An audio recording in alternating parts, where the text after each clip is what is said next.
I'd like now to introduce star SDM person Jonathan Martinez. So Jonathan Martinez is Senior Director for Law and Policy for the Burton Blatt Institute at Syracuse University. Jonathan has over 20 years experience representing people with disabilities to protect their legal rights and human rights, including precedent-setting cases concerning access to critical community-based services. In 2013, he represented Margaret Jenny Hatch in the Justice for Jenny case, the first to hold that a person has the right to use supported decision-making to make her own life choices instead of being subjected to permanent plenary guardianship, as was being proposed. Since then, Jonathan has spoken to and trained thousands of people, families, advocates, judges, teachers, healthcare workers, and many other professionals in the country about everyone's right to make choices and direct their own lives. Jonathan.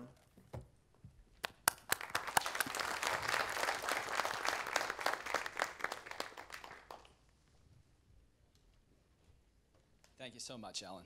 Sure. Thank you. Hi. Hi.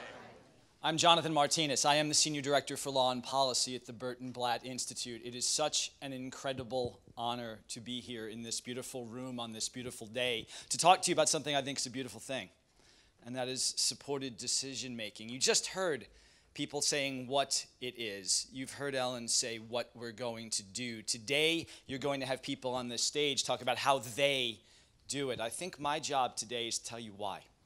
Why supported decision-making is, why it should be, the single greatest advance in individual and human rights since the Americans with Disabilities Act. So I think I can start that by asking you a question.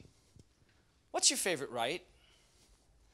I know it's a weird question, isn't it? Kind of sounds like a pickup line at an ACLU convention.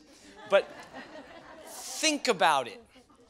What is the right that makes you the proudest to be a human, to be an American, to be a citizen, to be a Californian? Free speech? Elections? Community integration? What do all these rights have in common? Choice. Choice. Choice is what makes our rights worthwhile. Freedom of speech is the right to choose what to say. Elections, we choose our representatives. If you're a heathen, you can drink decaf. Choice is what makes all of our rights useful. The right to make choices, therefore, is the one that flows through all of our rights, making them actual rather than aspirational.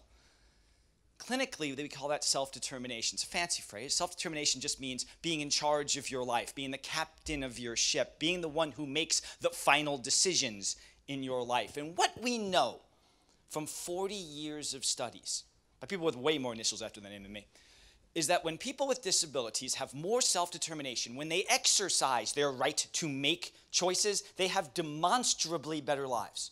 People with disabilities who've been found to be more self-determined are more likely to be employed, more likely to be independent, more likely to live in their communities, more likely to have friends than people who don't. So here's another question for you. Those rights, are they worth anything if you're not allowed to exercise them? If someone can say, yeah, I know that the First Amendment, but you're only going to speak when I tell you to, and you're only going to say what I want you to. And yes, elections are important, but you're going to vote for who I tell you to. And theoretically, you can live in the community as long as it's a place where I own and I watch over you. Are those even rights in that situation? Are you even a citizen? And yet for 2,000 years, that is exactly what has happened to people with disabilities. Going back to the Roman Empire, if you were feeble-minded, their words, you had a curator put over you to make decisions for you. In Britain in the Middle Ages, if you were an idiot or a lunatic, their words, and they made a difference somehow, you had a committee put over you to make decisions instead of you. Here in America, we've adopted that model. It's called guardianship. Here in California, conservatorship. Every state has its own laws. But basically what it comes down to is this. If a judge thinks that you cannot make some or all decisions, the judge takes away your right to do that and gives those rights to someone else. You, for all intents and purposes, become you, make decisions instead of you. And in fact, we know that 90% of guardianships around the country are full or plenary, regardless of the person's abilities or preferences. They take away all rights. One law professor calls that situation civil death. Because you cease to exist in a legal sense. You cannot interact with society except through you. So I ask, why?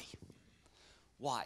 Why, when we know that self-determination is the key to a good life, do we continue to take people's rights away, effectively rendering them dead in a legal sense? I think the reason is we mean well. I think for 2,000 years, we've meant well. I mean, think about it. I don't think people, by and large, are putting people under guardianships to hurt them. In fact, I'm not here to say there should never be a guardianship. That's not my intent here today. I'm here to say that we should think about it before we jump in. So why? We mean well. In fact, the Supreme Court has a great decision. I'm a giant legal geek. I have favorite Supreme Court decisions. And this one from the 1920s says, essentially, when we mean the most well is when we have to be the most careful, because the greatest dangers to liberty lurk in men of zeal with good intentions but lacking understanding. Now, I submit to you, that's 1923. The Supreme Court did not know that ladies could have zeal. You've only just gotten the right to vote. But it carries through. We mean well. If you practice in this area, you know, will you hear what I hear? We must have a guardianship because someone might get hurt. They might make a bad decision. They might meet someone they shouldn't meet or sign something they shouldn't sign. It's for their own good. I hear that all the time. We need to do this for the person's own good. Can I get a show of hands here? Who here has heard the phrase, relax, it's for your own good, and had something good happen? That is right before the injection, is it not? And yet, that is what we tell people time after time after time. We will take away your rights for your own good because you might meet someone you shouldn't meet without a guardianship or do something you shouldn't do or sign something you shouldn't sign, and therefore we need a guardianship. Again, can I get a show of hands here? Who here has closed on a mortgage? Okay. I am the embodiment of the financial crisis. I'm on like my 6th refi. And if you have done what I have done, you have gone to a closing ceremony, you have sat at a table, and there are sellers and attorneys, and there are agents, and there is a stack of paper about this high. And your agent hands you piece by piece paper and says, what? Sign them. Anyone here not read them first like me? Come on. Bad decision, ma'am. I think you need a conservator. Anyone else here go through a medical procedure like surgery? Okay, I'm coming up on 1 year on the new knee, and I can tell you all about surgery. They wheel you into the surgery center, your heart's going 10,000 miles an hour, and you're meeting people you've never met before, doctors, nurses, anesthesiologists, and they're all shoving pieces of papers in front of your face and saying, what? Sign them.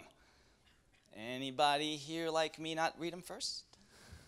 You put your life in the hands of a stranger, ma'am. You signed away your rights. You need a conservator. Anybody here do some late night shopping? Had a couple of drinks and gone on Amazon.com? Bad decisions. You've all made horrible decisions. You've done things you shouldn't have done and signed something you shouldn't have signed and bought things you shouldn't have done and bought. Let me ask you this. Who here has made horrible decisions and learned from them? Who here has had a bad relationship and learned what a good one is? Look what you've done. You made mistakes, you made bad decisions, and you grew from them. You are better people because of it. Is it not true that your mistakes are more important than your good decisions? They have taught you who you are and what you want to be and who you don't want to be.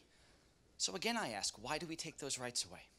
If we know that self-determination is the key to a better life, and if we know that we learn from our mistakes and that our rights, whatever our favorite ones are the ones that make us who we are, shouldn't we try something else before we take rights away? Again, I'm not here to say there should never, ever be a conservatorship, but I am here to say we must stop 2,000 years of doing it reflexively.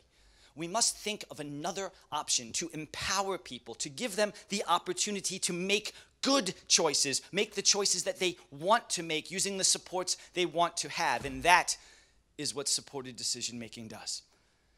So what is it? We've heard a couple of different definitions of supported decision-making. I think we need to put labels on jars, so let's talk about the definition of supported decision-making. Ready? Supported decision-making is a recognized alternative to guardianship where people with disabilities and older adults work with trusted friends, family members, and professionals to help them understand the situations and choices they face so they can make their own decisions without the need for a guardian. How does that sound? I wrote that. Actually, I wrote that in an article with Dr. Blank over here, and poor Dr. Blank has had to live with that piece of claptrap with his name on it ever since. He's had to have that self-serving, intellectual, pseudo-jargony definition. You know what supported decision-making is? I'll tell you. How do you make decisions? How do you make the tough choices in your life? When you go to the doctor, like I go to the doctor, and the doctor speaks jargon, right? And the doctor is using a whole different language that doesn't make any sense to you. The doctor says, Mr. Martinez, you've got a subluxation in your cervical brachial area that we can treat conservatively with a course of anti-inflammatories or aggressively with an intervention. What do you want to do? And I say, huh? Doctor goes, you got an owie in your neck, Motrin or surgery. And I say, I got it now. I got it. You've helped me. I can make the decision now. Thank you, doctor. When I go to the mechanic, and the mechanic goes, whoa, dude, what did you hit?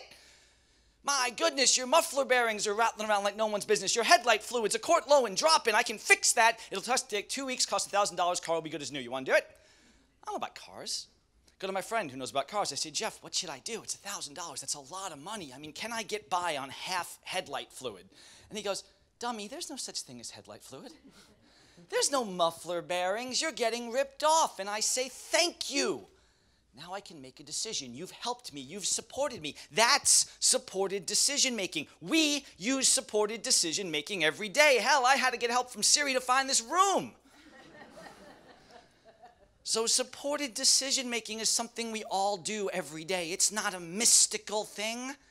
What it is a way to empower people to have the same opportunities and the same rights as everyone else. And as Dr. Sachs said, we are embarking on the first ever study to measure supported decision-making and its effects on quality of life for people with mental illness. With Dr. Blank, we are doing studies around the country and pilot projects testing the effects of the use of supported decision-making on people's lives. And I'll tell you what the preliminary results are. Shouldn't really be surprising. Is that when people make their own decisions, they have more self-determination. I know that's shocking. Instead of taking away your right to make choices, we empower it. We find ways for you to work with others to make the choices you want to make, to use your decision-making language, and all of a sudden you've got more control over your life. Well, we know that when you have more control over your life, you have a better life.